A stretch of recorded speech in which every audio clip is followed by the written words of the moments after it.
We launched at Larkman's boatyard at 13:35 and departed at 13:45, which was theoretically only 9 minutes before high water. However, the last 2 days the tide had been about half an hour late at Woodbridge, and it looked as though that was going to happen again, as we had to plough our way through the mud to reach the channel, which doesn't normally happen on a big spring tide.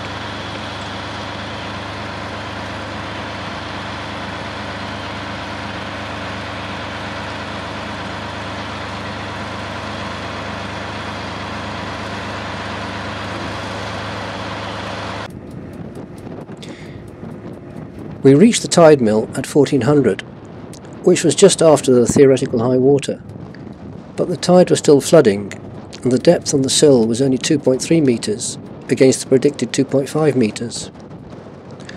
High water at Harwich was 0.1 metre lower than predicted, so the reduction in depth at Woodbridge was probably a result of a late tide which never made its predicted height.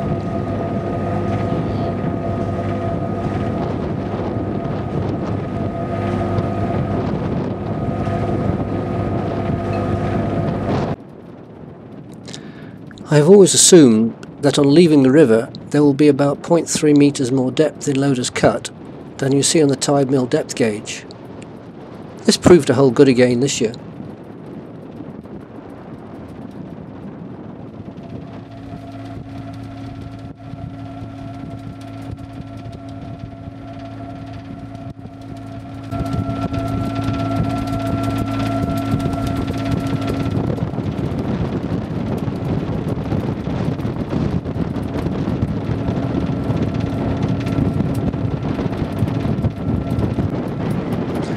Although it was a fine day, it was very cold and there weren't many boats about.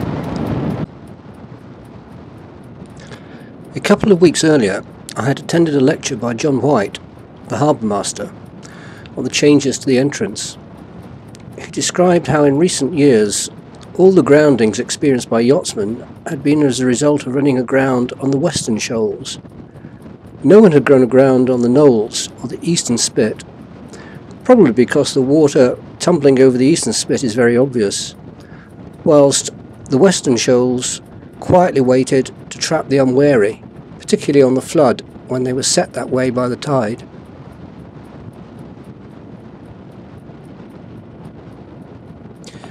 He reported that both the mid and western knoll buoys had been moved a little, but that the channel was essentially the same as last year, having the same depth, but was somewhat narrower. He also said that he thought the southern tip of the eastern spit was now curving in towards the channel.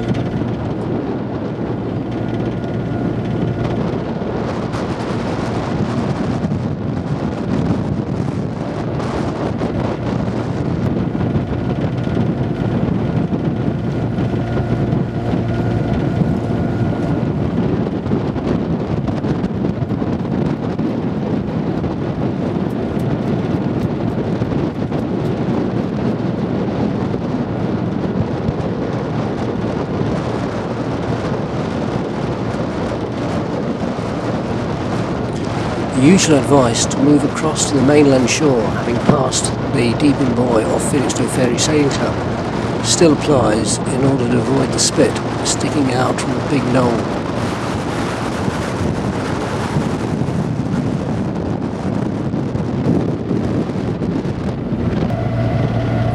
By now the tide had picked up to 4 knots, and we were making 10 knots through the ground. There are 2 chartlets published this year, and both appear to show the track between the green and red buoys, giving a transit of the green on the Martello Tower. However, we found that at this state of tide, following that transit would take us several boat lengths to the west of West Knoll.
don't remember leaving it this close to this thing before. No, amazingly close.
At this point we were smack on the transit between the green and red buoys, but shortly afterwards the tide got a grip on us and took us to the east by about a couple of boat lengths. If anything, because I think this is where they talked about a bit sticking in.